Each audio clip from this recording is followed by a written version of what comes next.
Middle ఈస్ట్లో ప్రస్తుతం జరుగుతున్న యుద్ధ మేఘాల నేపథ్యంలో నిపుణులు ఒక హెచ్చరిక జారీ చేశారు. యుద్ధం ఇలాగే కొనసాగితే రాబోయే రోజుల్లో గల్ఫ్ దేశాలకు చమురు కొరత కంటే నీటి కొరత అతిపెద్ద ముప్పుగా మారబోతోందని వార్నింగ్ ఇచ్చారు.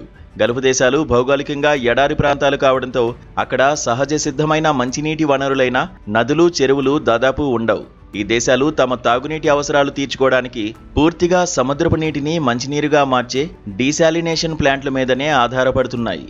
యుద్ధ సమయంలో ఈ ప్లాంట్లు వ్యూహాత్మక లక్ష్యాలుగా మారితే గల్ఫ్ దేశాల పరిస్థితి అత్యంత దయనీయంగా మారుతుంది అనడంలో సందేహం లేదని అంటున్నారు.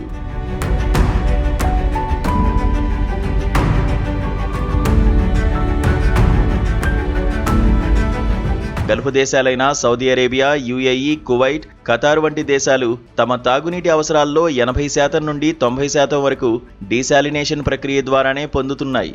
ఈ ప్లాంట్లు అత్యంత ఖరీదైనవి, క్లిష్టమైన సాంకేతికతతో పనిచేస్తాయి.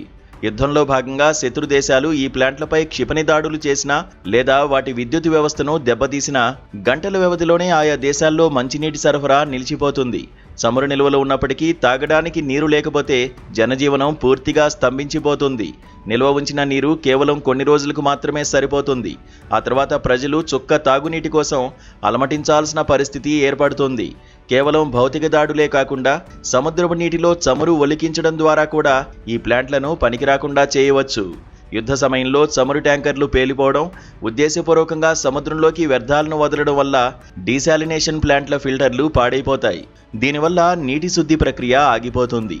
మరోవైపు ఆధునిక యుద్ధ తంత్రంలో భాగంగా సైబర్ దాడుల ద్వారా ఈ ప్లాంట్ల కంప్యూటర్ సిస్టమ్స్ను హ్యాక్ చేసి నీటి సరఫరాను నిలిపివేయడం గానీ, నీటిలో రసాయనాలు కలిసేలా చేయడం వంటి ప్రమాదాలు కూడా ఉన్నాయి.